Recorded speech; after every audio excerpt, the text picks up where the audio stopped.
Now is the time. Forever? Tangent. Old. Halt. Hashtag always MGM. You are approaching the unloading area. Calm down.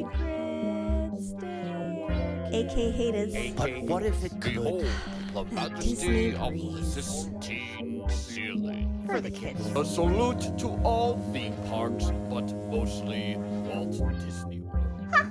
What a cute ending. Aloha and Don't Dillo it. This is Theme Park Thursday live on a Theme Park Thursday Eve with Dillo's Diz. She is Jen. Hello. And I am Frank, and the mic check 1 2. Mic check, you're good. Also, that's the first time you pointed to me in the right direction. Big things are happening. Because I pointed in the opposite direction on my screen. So I learned from last week not to do this. Hi, we're live here on our YouTube channel at Dillo, youtube.com/Dillo's Diz. You know how it goes. Subscribe, do the whole thing, like the video when you watch it 10 years from now, whatever it may be. But if you're listening on the audio feed, it is July the 3rd of Theme Park Thursday, but we're here on July the 2nd, the night before, with all the technology issues. Of course. Because we haven't done this live on the YouTube channel in a long time. Frank, however, is going back in time with his wood paneling background from 2020. Let me take you back to a time 5 years ago. It was a certain time. Da da da da da da da. Every Tuesday night, we came to you live with the Parks and Monorail's most magical hour. It was us. It was the Monday morning Monorail podcast with an hour of shenanigans. Sometimes we started like after 10 o'clock. Who were those people? And we did that weekly for about a year. Yeah. And I had some good times, talked to a lot of people in the chat, made a lot of connections. And now here we are. So we set all this up tonight. And, StreamYard, that they know that I'm not happy with them. Yeah. So they're like, hey, for the next 2 weeks, we'll bump you up to advance for free. And then the new billing cycle, you'll be charged more. And I'm like, all right, give me the advance. Let's see if we can get on the other social media channels tonight as a spider. Literally just did you see it? Here it comes, coming back up. Here it comes back up on the camera right now. This is going to be a TikTok later. Wow. What was that? That is the TikTok for later. Wow. This live is off the rails. We're 4 minutes in. So we set everything up to the other social media places, and I'm hitting live, and StreamYard's like, no, you can't do it. You don't have the advance. You can't do it. You can't do it. So I'm waiting for the countdown clock to end. I'm like, all right, after the countdown clock is over, I'm just going to tell Jen that it's not working. Yeah. And then I start to tell Jen, and lo and behold, it says live. And like, oh, you click that button for end stream. I'm like, what? Yeah. Because you were like, all right, let's start. And then, we get minimized. And all of a sudden, Frank just disappears. So I'm like, what? Well, now what are we doing? What's happened? How many is this spider going to spiders terrorize me for an hour? What's going to happen? Is it like Charlotte's Web over there? What's happening? I mean, we can... this is, listen, we have our friend Adam on twice in the past month or so, 4 months, 3 months, what is time, with his chirping smoke detector, which, by the way, spoiler alert, but not a spoiler because I will not tell the story. He shared a story with me regarding that smoke detector, and I was like, Adam, you have to tell everyone that story. He's like, I'm going to save it for the next time I'm on. I'm like, we have to get him back for that. My God. But now, so that is like Chirpgate. Now we have Spidergate tonight. So you never know what will happen when we are recording the podcast. So long story short, I'm here in Saratoga Springs, not to be confused with the resort at Walt Disney World. Yeah. I'm in upstate New York. And I'll also add, prior to this recording, I ate 37 pieces of sushi. 37? Why I would you do that? I was at an all-you-can-eat sushi place, Yeah, and so for like $30, all you can eat, sure. and the children of Mrs. Dillo's cousin, are frequent visitors of this, and the young man who just graduated high school, he had been able to eat 99 pieces of sushi. Oh my God. In 2 hours, you get 2 hours with the all-you-can-eat sushi. So they've been talking about it for years. All right, we're in. Go for it. And we've joked over the year, how many do you think you can eat? And I was like, maybe 40. Maybe 40. Maybe Bean can eat 40 pieces of sushi. And so we wanted to try others. I think I would have gotten to 41 or more. One, if I didn't have like edamame. Like I wanted to try the skewers. Like everything on the menu is all you can eat for the price, which is a crazy deal. Yeah. But yeah, the last plate came out with 3 rolls, which would have gotten me to 42. And I was like, all right, this will get me to 42. And I got to about 31, and I was like, I'm not gonna make it. And then, so what were the totals of everyone at the table? It was still going when I left. Oh my God. They were still in entering hour 2. Oh my goodness. Well, that's crazy. So, if I run out here in the middle of the podcast, that is why. But this is not why we're here. We're here on our YouTube channel with the folks in the chat saying hello, doing the things. It looks like we're on Instagram and not on X. That is what it's still telling me up in that rubber. Interesting. Okay. So I will say that we are here because after this weekend, the Rivers of America and Tom Sawyer's Island will be no more. And there's some people in this chat are like, wait, we know there's a second part of the resort Q&A you did at DillosDizResort.com last week. Where is that? We're holding the second part of that Q&A and moving it to next week. We didn't know if this episode, should we do it after? Should we do it before? Should it be after it's gone? What should we do? We decided to do it before and have it, Tom Sawyer's funeral was like a thing in the Tom Sawyer book. So hence, here we are with Tom Sawyer's Island funeral. All right. Just a quick question from Jeffers. Is the Lucky Penny going to make another appearance tonight after all that sushi? I mean, I got no promises. Right. I can't say for sure that's what it's gonna. But the Lucky Penny, of course, for those of you who don't know us too well, go check out last year's #Dillo's Madness for the full gory details of that story. There's one thing before we get into Tom Sawyer's Island that I want to talk about here. Yeah. Because sometimes I go rogue posting on social media. Sure. So yesterday on the X, somebody posted on about there's a lot of sorcerer's hat love. Yeah. Sometimes in the social medias, and we are not necessarily sorcerer's hat fans. I state if you wanted to do it for a year, fine. But the fact it was there for 14 years or whatever it was a big time problem, like unnecessary. If you wanted to take the sorcerer's hat after 1 year and move it to the front of the park, like outside where the Christmas tree used to be, fine. You want to put it on top of the archway that says Disney Hollywood Studios, fine. You left it in front of that theater for 14 years, and everyone questioned the park's identity, though they're still questioning it now. And it posed some problems. So I rogue tweeted, rogue posted, whatever you call it on the X Twitter nowadays.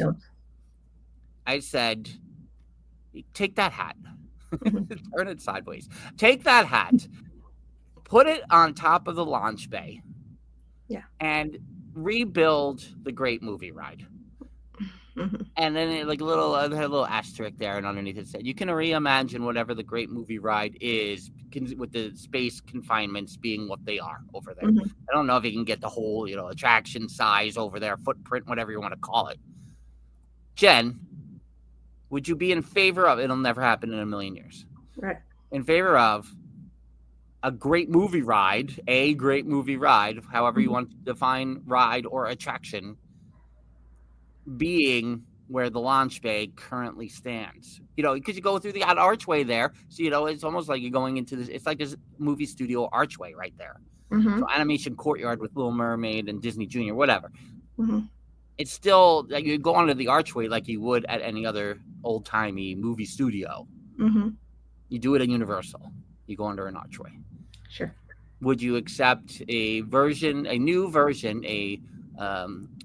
now that we are officially on this day, July 2nd, since we're halfway through 2025, we are officially closer to the year 2050 than the year 2000. I knew you saw that post this morning. Oh, yeah, of course I did. It was everywhere. Would you accept the great movie, a new version of the movie ride over where the launch bay currently stands?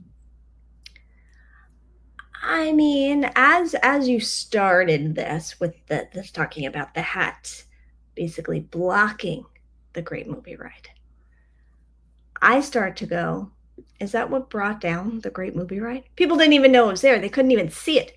They didn't know there was a ride back there. They're like, what's around the hat? Who knows? Probably nothing. I guess I have to go left or right, not straight around the hat. Mm-hmm. So perhaps it is the reason the ride got shut down to begin with. Right. So there's that.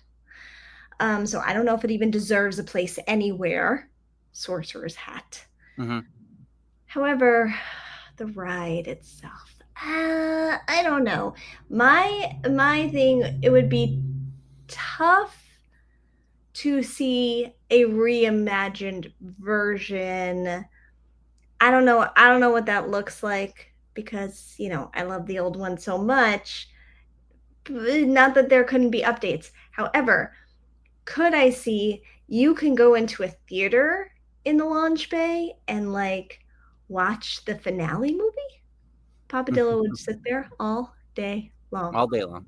All day long. Well, you got that at the back of the Walt Disney, the life and times of Walt Disney. What are we calling that over there? I have no idea the thing, but you can't watch the movie there. There's a movie theater in the back though, where they used to, Yeah, but not the great movie ride finale. But that's where it should go. Yeah, but also I remember when they updated that movie, and I was not happy. So I don't know. I don't know how I would feel with it. I guess I would take it, especially in the launch bay. Let's do something with the area people. But what that means, I'm unsure. Yeah. One man stream. Thank you, Louis. Thank you, one man stream. I think, I blindly said this, right? Do I really think that? One, that's not going to happen. Two, as Troy mentioned here in the chat, there's rumors that they know what they're going to put there. Well, obviously, it wasn't going to be Monsters, Inc. I'm sure they have ideas. I'm sure they know what they're going to put there. I'm sure they know what they're going to put in the Indiana Jones Stunt Show someday. They got ideas. But in the overall, I think, what you're saying about the movie ride, we've talked about this is there in the 90s there was a lot of talk about already. It was showing some age and what would it become next, what would it evolve to, and then you got the Sorcerer's Hat years, and yes, I do think that led some people to go in different directions, and subsequently the closure. I think what we're going to talk about here today as well with Tom Sawyer's Island and Rivers of America, I think there is often, Disney pulls back on what we're going to talk about. And that also causes some issues.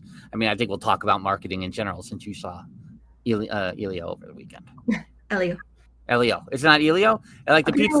Elio's pizza. Is that the first problem with the marketing? I don't even know how to pronounce the name of the movie. Perhaps. And the entire time leading up to it, I would go, Elio. When are we seeing Elio? And I just don't. And so still, even saying Elio back to you, I went, it's Elio, right? Yeah. Mm-hmm. So I think there's issues, I think, to discuss still with Hollywood Studios here in this time, even though we got a whole new exciting area coming to with Monsters Inc., and the Rock and Roller Coaster featuring the Muppets. Yeah. Okay. Where should we begin here this evening? Jen, is there anything else newsworthy we need to mention here before we carry on? Is there anything that jumps out at you we need to discuss? I don't think Okay. so. All right. Let me go on a quick little tangent. I'm not going to go too far into the tangent. We are only 16 minutes into our topic tonight. When you mentioned the ex Twitter and going rogue, so I briefly retweeted a news clip today, and then within minutes deleted it because I was like, "Why am I doing this? I can't do I can't do these things."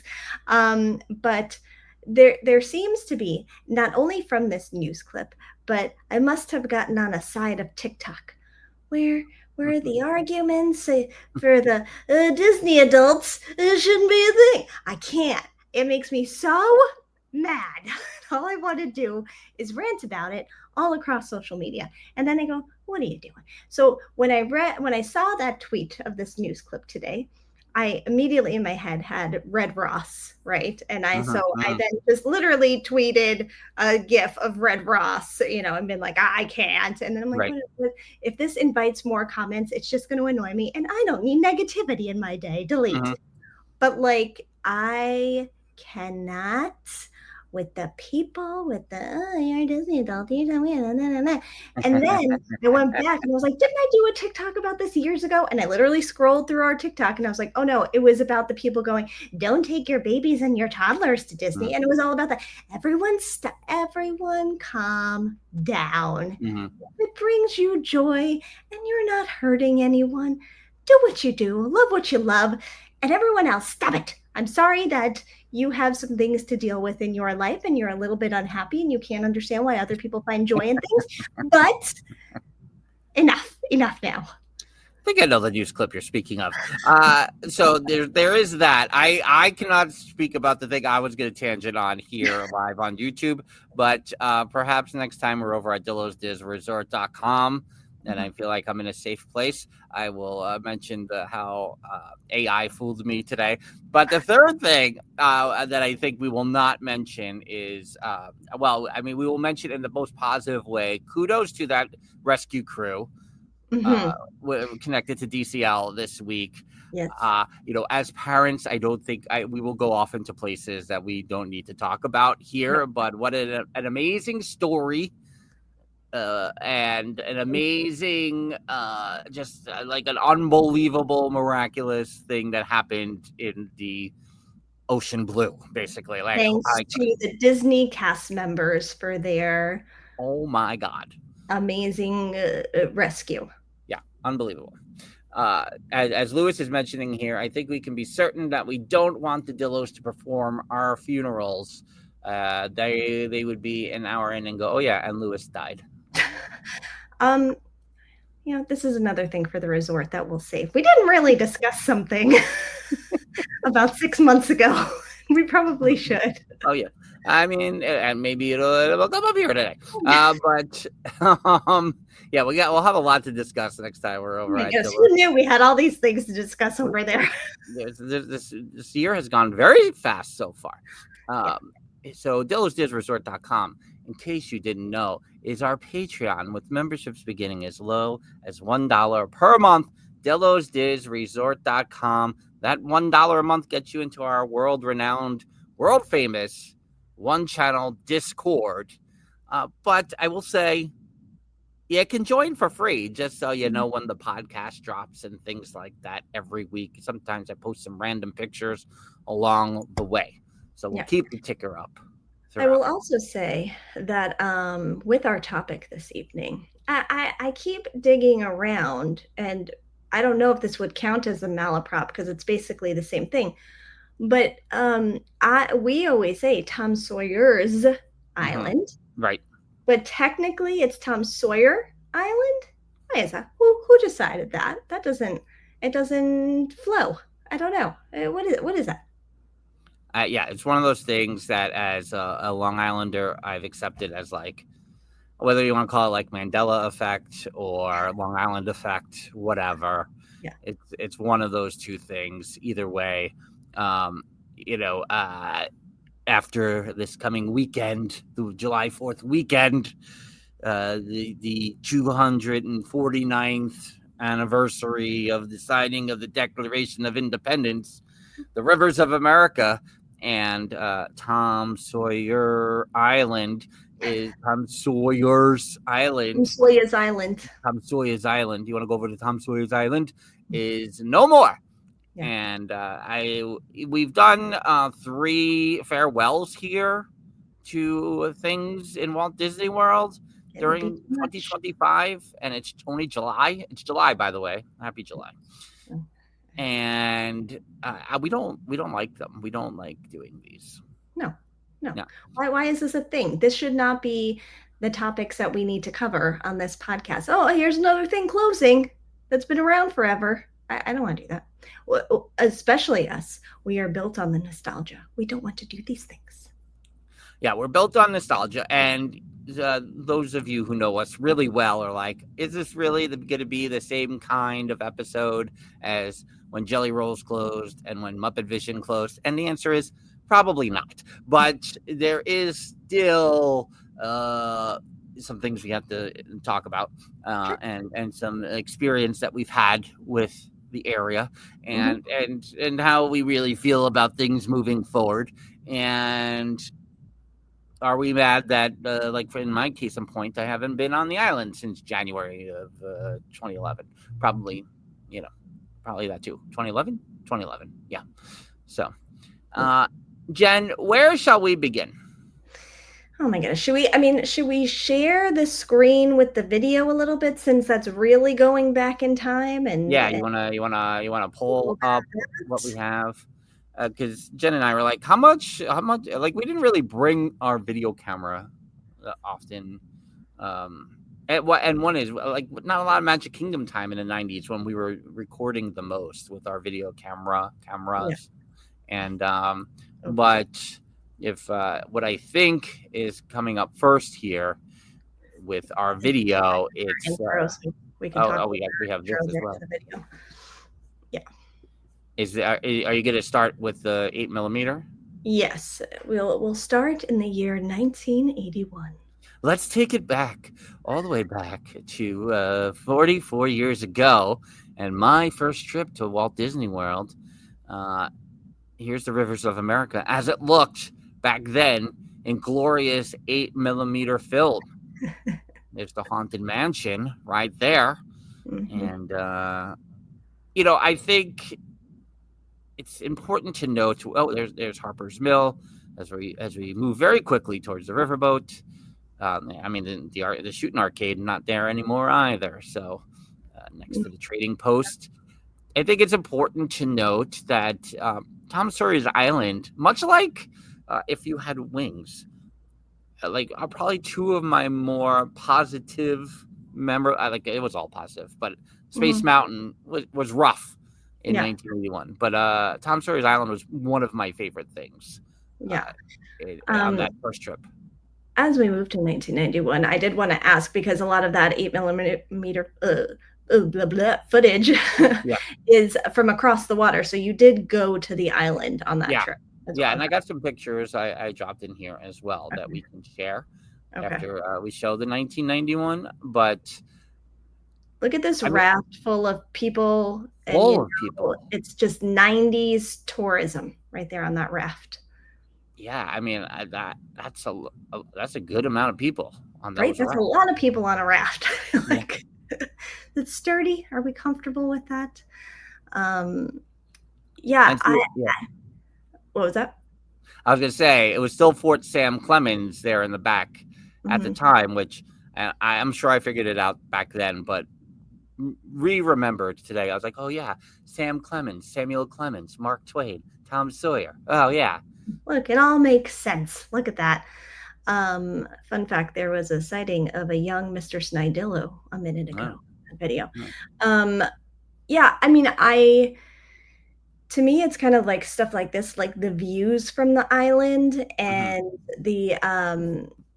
and it did feel, in my memory, it's just old school Disney vibes of that, the Frontierland connection. And it's, but I don't know that aside from being in the caves with the story we have told before, but we're going to need to tell it again Yeah, for sure. anyone new.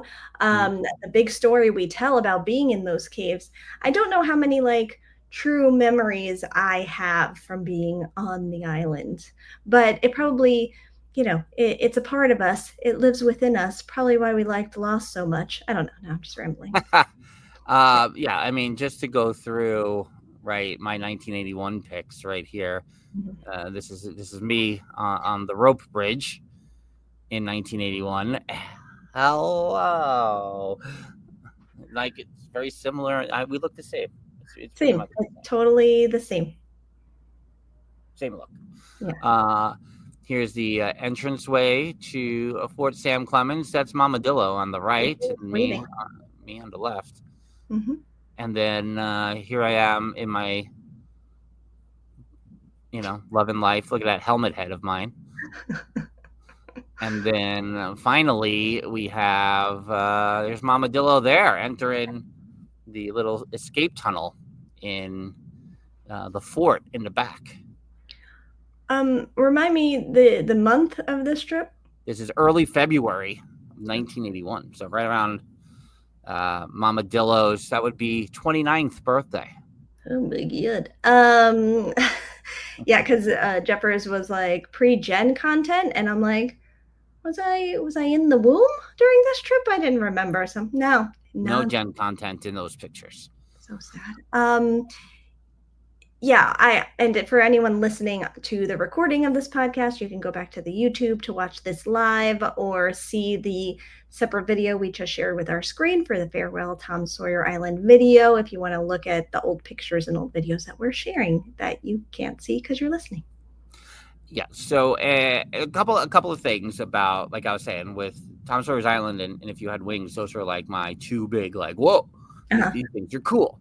On my first trip. And the thing about Tom Sawyer's Island was I had an interesting, I was very young in the 1970s. I don't know, maybe some of you don't remember that decade, but in the 1970s, TV shows and movies set in the Wild West were still really, really popular. Mm-hmm. And in some areas of upstate New York, they had like Wild West recreations. Yeah. In Ocala, Florida, where our grandmother lived, there was a place called Six Gun Territory. It was open for about 20 years, from like 63 to 84, up on Silver Springs Road in Ocala. That was it got 5,000 people a day before Walt Disney World opened. It was a place and a time that people love to go and recreate and relive that time. And, much like Renaissance festivals, hey, Lenny Burroughs, that third week of August, don't forget, sterlingfestival.com. It's the 25th anniversary of Lenny Burroughs. Get ready, everybody. Jeffers will be there. Are you going to be there? You're not going to be there, right? I'm planning on being there. Oh, I haven't made any reservations as Jeffers did, but I did also recently book book a room for Mrs. Dillo and the 9-year-old as well. Man, Jeffers getting inside baseball the third week of August. Jeffers gonna earn himself a new badge in the resort. That's true. He's gonna be like, take that, Adam. I got to meet Mrs. Dillo. Yeah. So they were these. So I was into cowboys, and there's like pictures of me with like replica 6-shooters that weren't allowed on airplanes in Florida. Yeah. It was the 70s, but they still stopped me. So who could say that was possible back then? What a So all this to say that Tom Sawyer's Island was kind of like then in a similar vein of like old time, the fort and the caves and exploring. And again, as I'm frequently reminded in my adult life, whenever I come in contact with like woodsy areas, apparently I liked nature and things when I was young. And it was so connected to nature. Who knew? and Tom Sawyer's Island was a little bit of that. I mean, in fairness, when you started at the Renaissance Festival, you were, if we're doing the math, 25. That's correct. So, I mean, I don't know that there's that long of a period of time where you weren't connected to nature in some sort of way. Like, still pretty young at that point. Yeah, I mean, but I think I remember, right, like I was like, I can't live on site at the Renaissance Festival because of allergies and all the things. But all the things. Raccoons. I didn't want to see any raccoons. All right. Yeah. And but at our great uncle's on the east end of Long Island, it's a very woodsy area. Yes. And as soon as I was kind of on that, in the rehearsal process at the Renaissance Festival, I was like, oh my God, I love the woods. I forgot about all this. Yeah. And so those are the kind of things. And even to this day still, and to talk about, as we were driving up, I think I saw a sign for like Howe's Caverns, which is a big deal over here. And I'm like, how have I never been here at Howe's Caverns when I loved the caves at Tom Sawyer's Island when I was young? Probably because, what are you going to go there? Or are you going to go to Disney? I mean, you knew that. You would have been like, am I going to go to Colonial Williamsburg or am I going to Disney? It's the same conversations. We can't go if we were going up that far upstate, we were going to Cooperstown in the Baseball Hall of Fame. We weren't going to Howe's Caverns. So no, they would never. Do you remember? I mean, besides the story that we'll tell, do you remember like first time on Tom Sawyer's Island? Like anything other than that story? Is there anything that jumps out at you of you being very young there in the mid '80s, mid to late '80s? Of this. I mean, because even this footage I'm showing is Mr. Snidillo's 1991 footage, and I'm like, was I even on this island after 1991? And I kind of feel like I was not. I don't know if I've been on the island since the 80s. Like I don't know. Not that I can think of, unless maybe I went there in the mid 2000s and I don't remember. Mid 2000s. No idea. I don't think so though. So for me, the memories are like they're just foggy. Like, and seeing that footage also like brought some things back too. But I think I kind of more so just remember the mazes and the tunnels and all of that and going over. But there's nothing crazy specific that stands out for me, and probably because I just wasn't as connected to it all. But so I really don't remember the last time I was there. I think that I mentioned the 2011 visit, and that was because Mrs. Dillo and I did like a quick trip down to Disney for a couple days over the Martin Luther King weekend. And Magic Kingdom was one of those like, okay, this is beyond what I can put up with in terms of crowd control. So I was like, you know what, let's just go over, and it's a good temperature. Let's go over and just walk. I haven't walked around here in a while. It'd be cool to walk around. And so that's a 30-year gap right there between the first visit in '81 and the last visit in 2011. And I don't have any pictures or anything like that of that, but that is what just I remember was more just like, you know what, I haven't been over here in a while. Let's walk around. And I think that I know how people feel about Rivers of America, and I know how people feel about Tom Sawyer's Island. And it's not going to be any different than we've talked about with the Great Movie Ride, or even with Muppet Vision.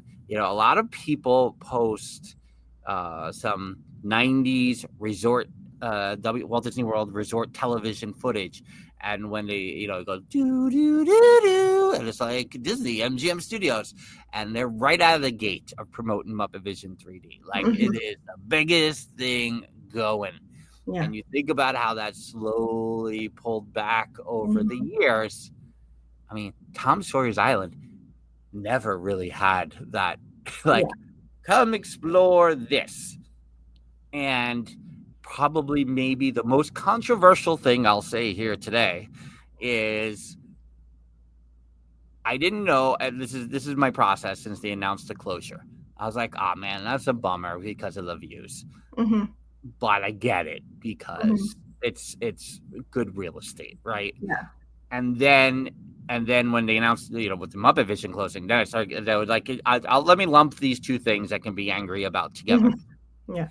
And then when I went to Disneyland in February and saw the original Rivers of America, and like I canoed on the water, and every angle that I saw of the riverboat, I was like, this is like there was, to me, a more visceral connection to the Rivers of America there than anything I ever felt at Walt Disney World, and that includes my first visit, which I'm sure a lot of time was spent on Tom Sawyer's Island, because I was like, this is cool, let's go back. Yeah. So that really kind of, it was jarring in a way, of going, oh, I've never been here before, but I'm somehow having a stronger reaction than I am to the one that's in my home resort here in Walt Disney World. So that was kind of telling to me. Since we talk about the views all the time, is that something that stands out to you when they announced this was closing? Yeah, no, 100%. And I think I was also just thinking about whether or not we named it a pocket at any point of the 7 years of this podcast. And like, there's almost something in my head that says maybe we did. And even not being there in so many years, it is part of the views. It's part of the landscape. It's part of this like comfort thing of, yeah, that's there. And that's there. And I know it's there. And that's staying the same. I love that. Like it's just, and so I'm wondering if we called it a pocket at one point for that reason. It feels nostalgic. You can, take the boat over and kind of get away from the crowds a little bit. You can kind of be back in time and all the things. So, and it gives you that kind of quieter space to take it all in. Plus, from there, especially in those videos from 1991, like the view of Thunder Mountain, like that's so cool. And so the views both ways, whether you're on land or on the island, of seeing the Rivers of America and seeing that whole picture, really. And then in the reverse, looking back at the park, is both sides are very cool. But yeah, it's funny, even as we were talking about it today, of like, what video do we have? Any footage I've pulled from Mr. Snidillo's archives, that's been me going through his tapes, pulling things. And I posted that on our YouTube 2 years ago. You were like, does he have any? I'm like, no, I did that. And then I go to him, hey, do you have any footage? He's like, no, I've never been there. Here he is in the video. I'm like, look, there you are. Yes, you have. He's like, oh, I have no idea. So he has no memory either.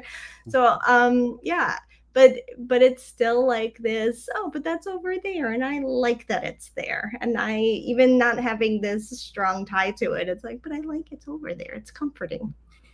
Yeah, I mean, and when I was kind of in that, I think it was even before they announced the Muppets closure, we came out of Country Bear Jamboree, the updated version, last August, and the riverboat was going by, and I know when I stepped out, I took a couple pictures or some video or things like that, and I was like, oh man, this is terrible that this is going away. Yeah. So there was that, because again, I almost have more of a feeling of Frontierland overall. And again, definitely felt it in Disneyland. I thought it was so interesting to me that Adventureland and Frontierland and Fantasyland, but really, we spent so much time in Adventureland that first day, but went over to Frontierland a lot for Thunder Mountain, obviously, because the 9-year-old loves it so much. But you could just feel like the original park, like coursing through the area.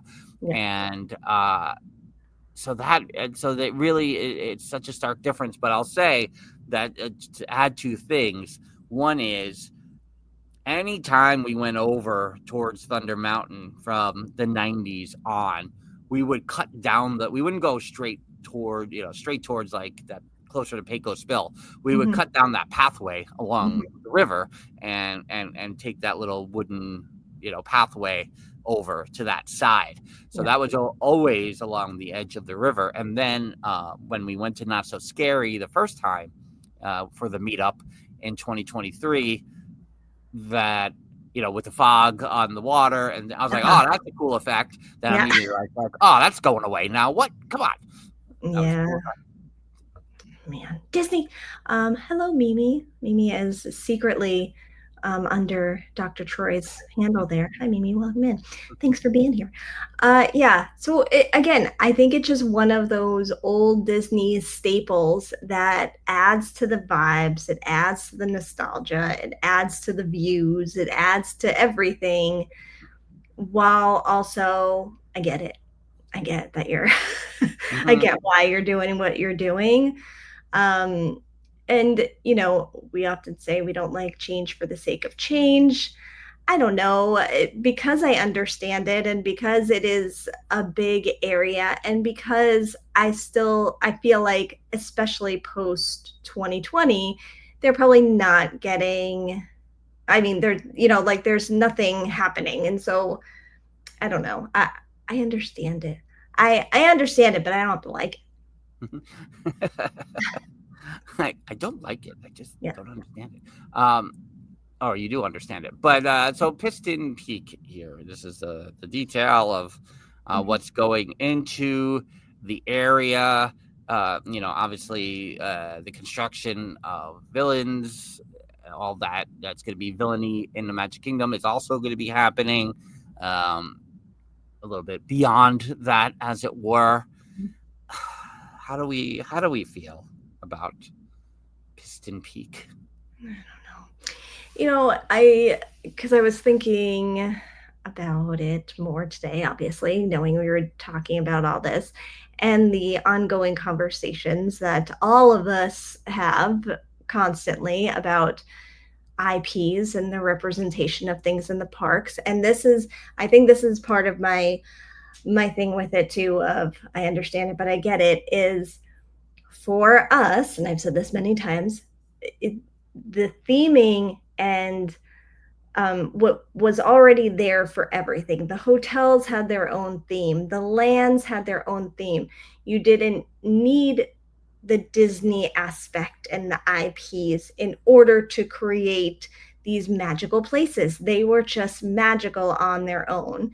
And now, as time goes on, more and more gets taken over by the IPs, which I'm not like against and I'm not anti, but then there comes a point of like, so when is it too much? When is it just strictly all of that and not the originality that we loved growing up in the parks, of just everything having its own theme and it was its own thing, and we didn't need the characters to build it up or represent it or whatever. But I'm not against it either. I don't know. It's a weird thing. Like, you're in Disney, of course there's going to be representation of the movies and the characters and all the things. And maybe they're just heading full on in that direction where that is what everything's going to be. And it's not going to be these unique things anymore. But, that's hard for me who grew up with everything being its own thing. So it's a battle. Yeah, it's, again, one of the things that everyone shakes their head at me for when visiting Disneyland and California Adventure in February is I didn't spend a lot of time in Radiator Springs. Mm-hmm. Now, I was ready. I appreciated the Cars franchise for what it was. I think it was a genius marketing thing across the board. Mm-hmm. The movies are fine. I think the animation is what it is. Why are you laughing? Are you laughing? I'm laughing at Dr. Troy. You aren't fans of Tom Sawyer Island. You are struggling with change. On brand.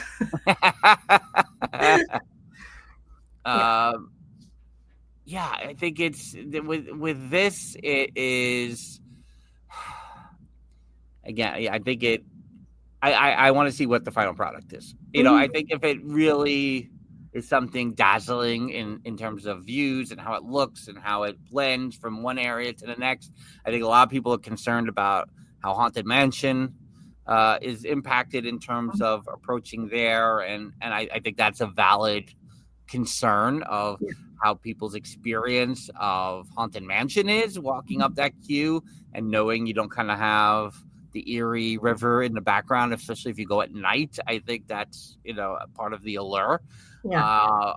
You know, I think I'm a little more curious of how they build the infrastructure that will lead to the villains area and how Piston Peak, I might even say, I don't even know if I'm saying that right, Elio, and Helios.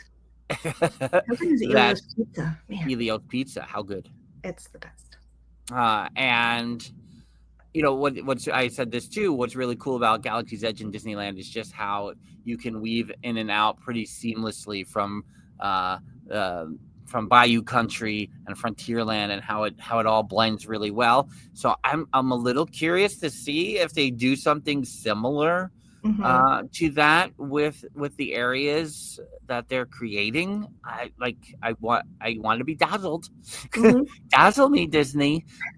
And so the jury is still out. You know, the Cars brand is what it is not, especially, you know, it is what it is. And I really appreciate what they created out of it and how everything, you know, as a toy brand company marketing genius that it is.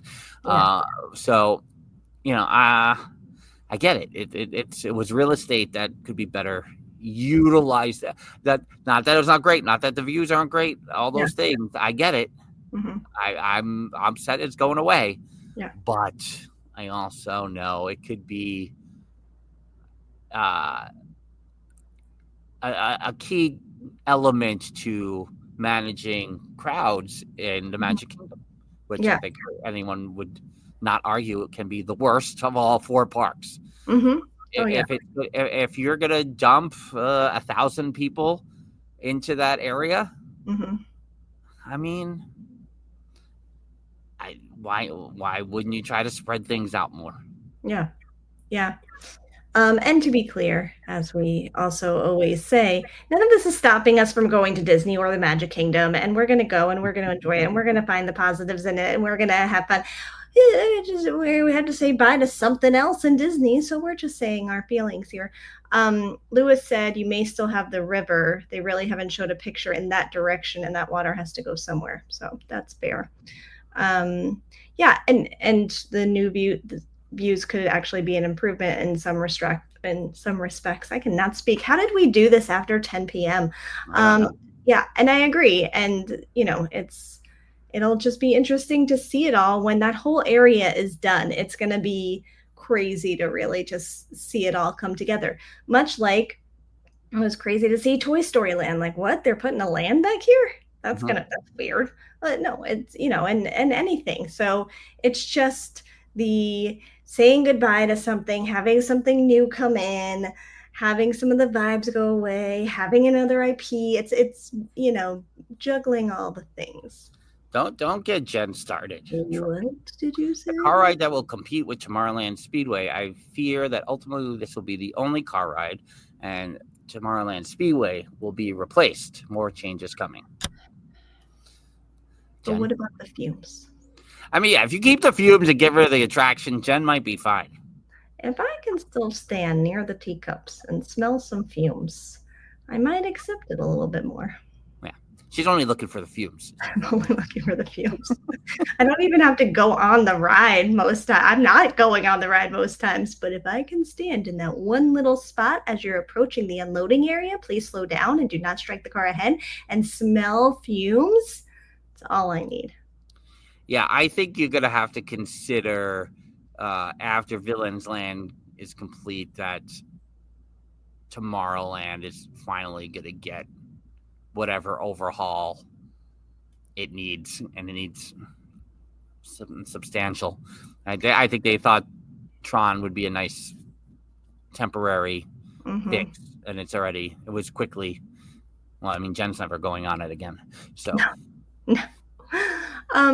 Lewis says they really need to make some fake fumes. Does anyone have a candle that smells like a car shop? All these candle companies that make the Disney spells need to do a fumes one. You just got to go to Mama and Papa Dillo's in the garage and you'll be fine. That's true. And I do. And every time that truck starts up, I'm like, it's a little piece of Disney right here at home. I mean, you're going to have to do a TikTok where the car starts, you do the thing that you do in front of the Speedway, and then flash to you at the Speedway. I probably have both of those videos that I can put together already. So I just have to find them.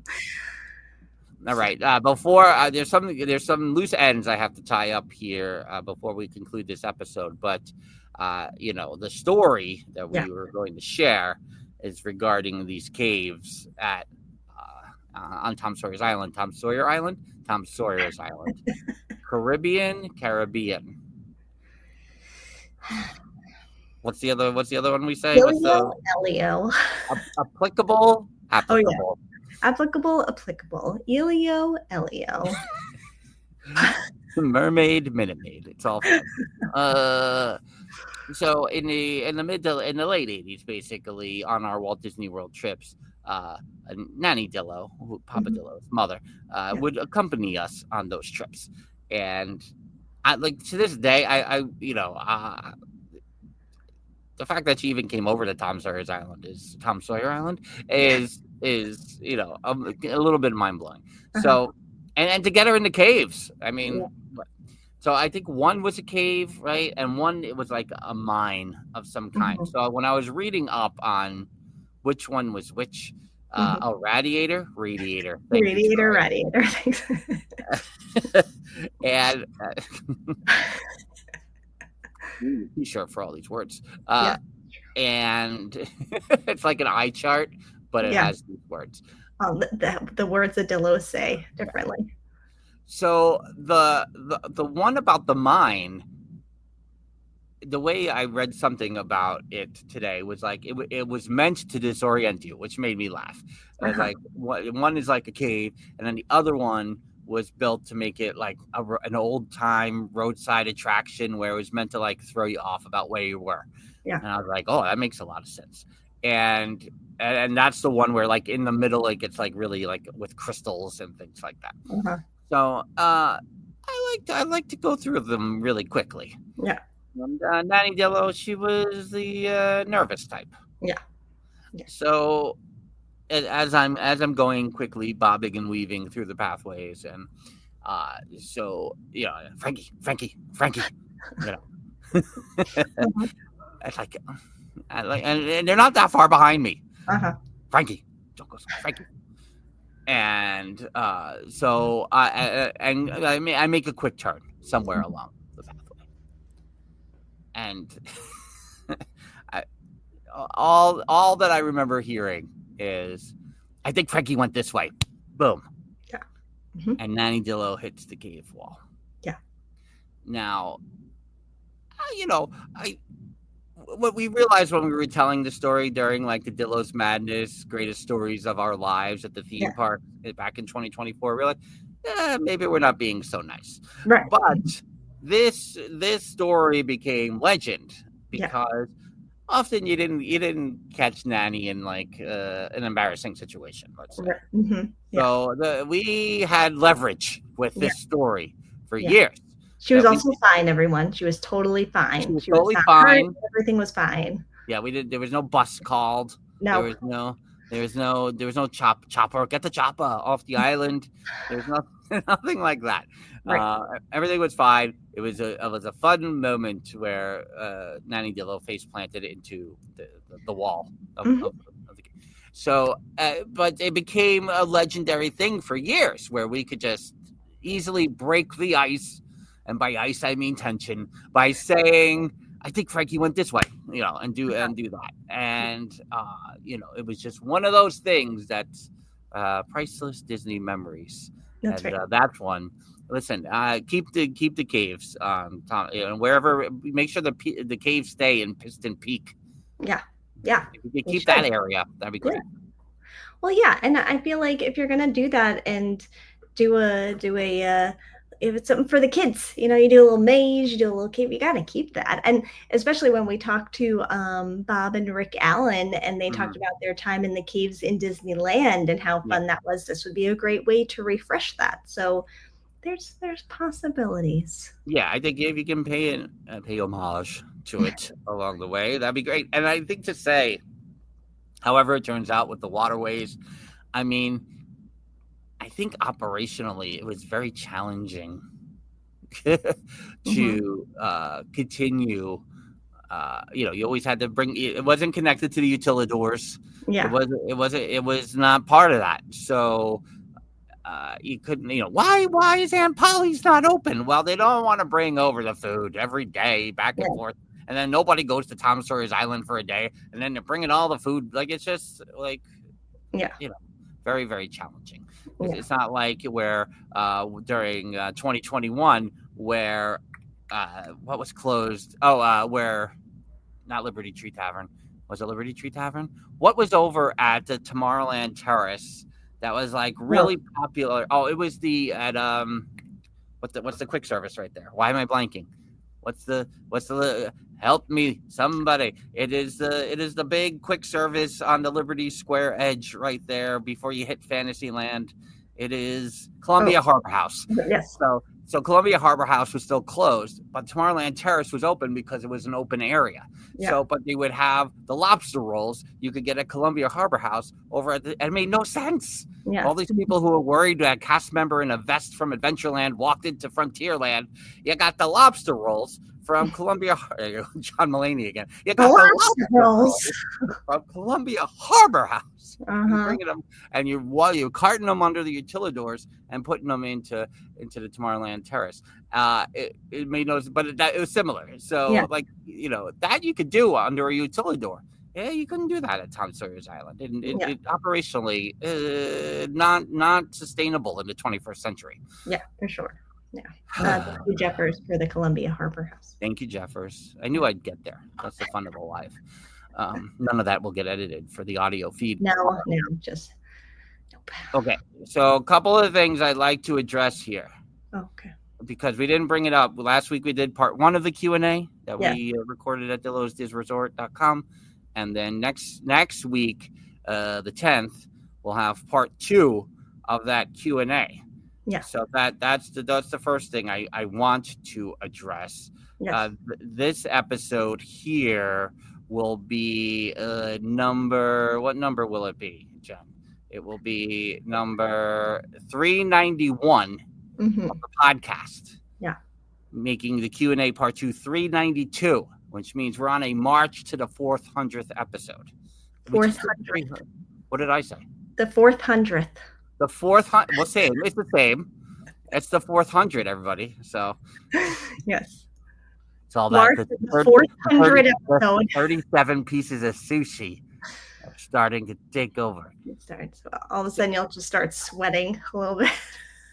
It's just wasabi coming out. The restaurant's name is Wasabi in Saratoga Springs, New York, by the way. So shout out to them. But the 400th episode will be on September 4th. And that's the end. That's the trajectory here. So we have to think of things for the 400th episode. We just did the 300th for crying out loud. Yeah. But that's where we are. We just did the 300th, and now our must-dos are just getting chopped off. That 300th episode. Yeah, you know, we can't. I don't know if we could do something similar because we did the 300th, we did our must-dos, and now Jelly Rolls and Muppet Vision are gone because it was 2 of our 5 must-dos. I feel like we can't do must-dos anymore. I don't want to jinx anything. Is that us? Are we jinxing these things? We can't do that. I'm worried. I'm very worried. I see that my mic got muted. Am I all right here? Now you're back. You're back via your speakers, so it's good. Yeah. We started with tech issues. We must end with tech issues. We must end with. Is it better now? Thank you. Yes. Oh, top 5 Dillo don'ts. Yeah, Dillo don'ts. I do like that, Jeffers. However, I don't want to be too negative. Whatever brings you joy. Jen, do you want to talk about Just My Mom Sense at all? Not at this moment. Did a new episode drop this day on this Wednesday? It did not. So Oh, now that's in the audio. Sorry, Jen. Sorry. it's fine. It's fine. Yeah. But you have a litany of episodes available. So I'll probably well, it won't probably, but I'll be back in September with just my mom's. Oh wow. Okay. Decided to do a little summer break and get some more in the can and all the things. And yeah, so looking at the summer schedule, I was like, when am I doing all of this? No, this will be back in September. So I do have plans. I do have people lined up for guests, which I'm very excited about. So I'll probably still record those over the summer, but then like come back with the episode. I'm going to blame Mama Dillo for this question because she said, I didn't want to call you yesterday, Tuesday, because to me today, she said, I didn't want to call you Tuesday because Jen said that you would be potting. And I was like, oh, we weren't potting. We're potting tonight. Oh, maybe Jen was potting her other pod. No, I don't think any of that happened. So yeah. I will also say, I think she does know that we do sometimes pod on Tuesdays. So I mean, it's a fair assumption. Yeah. Right? I'm so glad we're tying up the loose ends here at the end of the podcast. Our board meeting. I will also say, right before the 400th episode of Theme Park Thursday, will be right around the 30th anniversary of when I moved to Orlando, Florida. Oh, man, we should probably take a trip and go to your old apartment. Oh my God! Well, the first one is knocked down. First one. Oh, let's see what's there. What's standing there now? As it should be.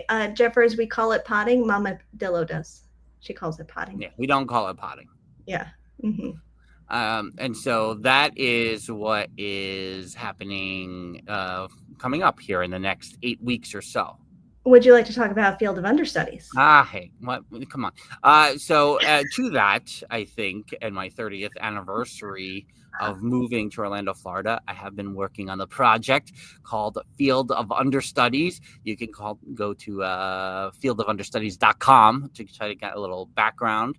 The goal is to launch another, at first, I think, launch another podcast in sequence of that, and trying to have some young actors on to read some of the parts and learn about, what's going on in the acting world as well these days. So kind of like as much as the 9-episode never been pitched series that Field of Understudies is, it also kind of a double entendre with Field of Understudies, like, oh, here's a whole pool of actors who are trying to get out there in the world and do the thing. So it's kind of like there's something that was just like this. I wrote 9 episodes of television just to see if I could do it. And now it's kind of, I'm trying to figure out, I have bigger ideas in my head and I don't know how to pull the trigger on them fast enough. See, I brought it back to the old West.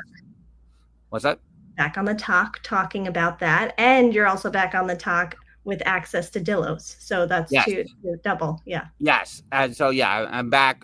I'm back. All three are back. All three of my connections. Like, I had no TikTok for 5 months. I was so happy. This is what now I have 3 TikTok handles. So so if you could look up Field of Understudies, just go to fieldofunderstudies.com. You can connect to all the different social media channels that way. And I'm not going to go through all the underscoring and all that things that you do.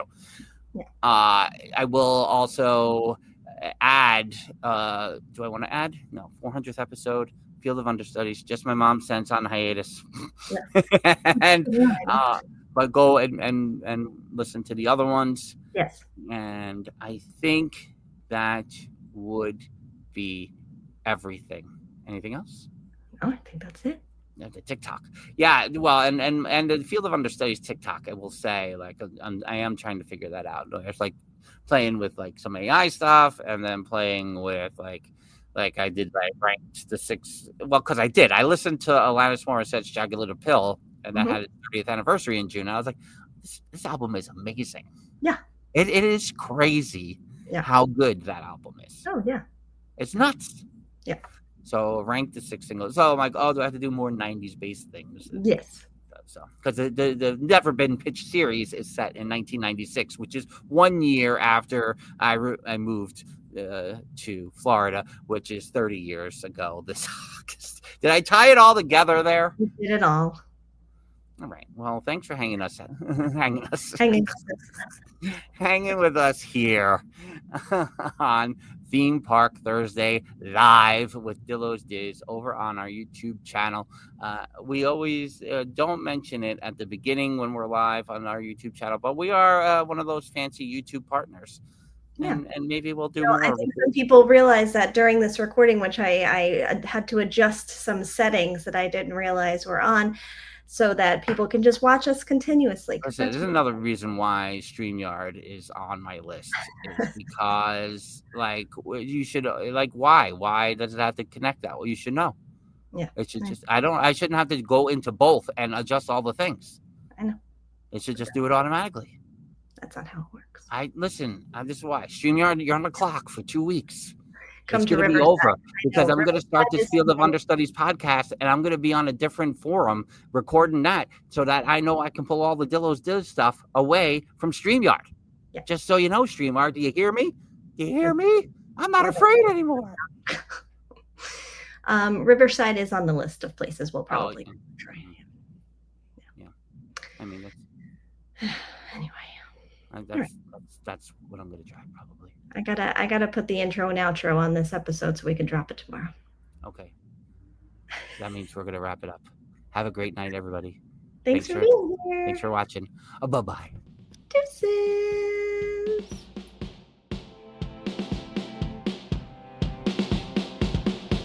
The Dillo's Diz podcast is hosted by Frank Cardillo and Jen Cardillo Snyder.